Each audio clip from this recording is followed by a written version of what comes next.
My name is Jamie Kunke. I'm from the Chapter House Museum Trust here in Dunkeld.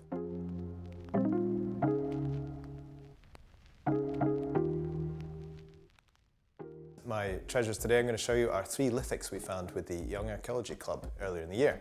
So last year at TAFAC we met local archaeologist Bob Carcary, and he offered to run a dig for the kids where we could show them how to dig an archaeological excavation. Everything from laying out the pit to troweling, from riddling, collecting the finds, recording them, cleaning them, and even drawing the sort of different layers of stratigraphy and everything that you might encounter as a young archaeologist.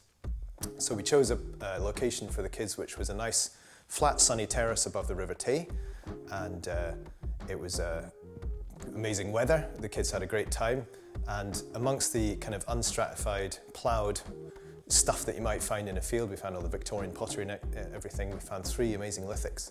So we got these lithics and we sent them away to Torben Ballin, the lithics expert who's based in Stirlingshire, and we got a report back which shows us some amazing information about Mesolithic and Neolithic peoples in the area.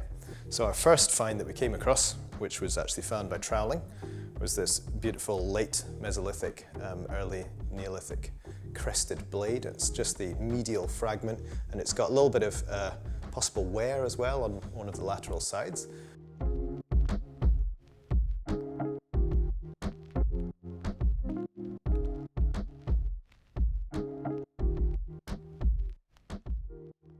And it's really interesting because it tells us about the Mesolithic movement of people in the area, which we know a wee bit about, but it's still kind of trying to piece together the story. Secondary, we came across a lovely crested flake, and this has been struck using the platform technique, so we know this is probably predates the Bronze Age.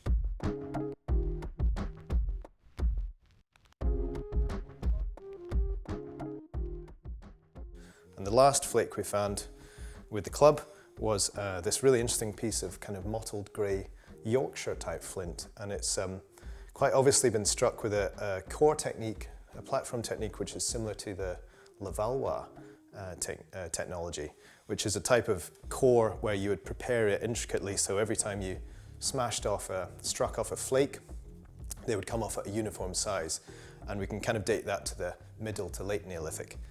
So we know of several other exciting kind of lithic assemblages from the area, all the way down from Bridge of Erne to Scone, and then all the way up to Loch Tay on the north shores near Ben Lawes. And we know that Mesolithic peoples were wintering perhaps down in the River Erne, and they're moving up the Tay in the summer to their camps on the north shores of Loch Tay. And so perhaps our lithics offer insight into a stepping stone into this movement of Mesolithic people. What's really interesting is these lithics span obviously like a 3,000 year timeline into the Neolithic, and it gives us an amazing glimpse of this kind of transhumance, even into the Neolithic, when we often think of people farming, but they're also still hanging around and making stone tools and probably hunting as they moved around with their livestock potentially.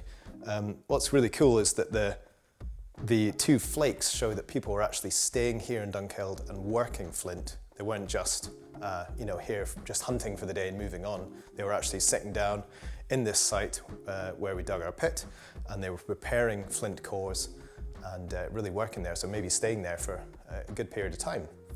And hopefully this gives us amazing insight into the kind of transhumance and movement and transience of Mesolithic and Neolithic peoples through Dunkeld, kind of on their way north.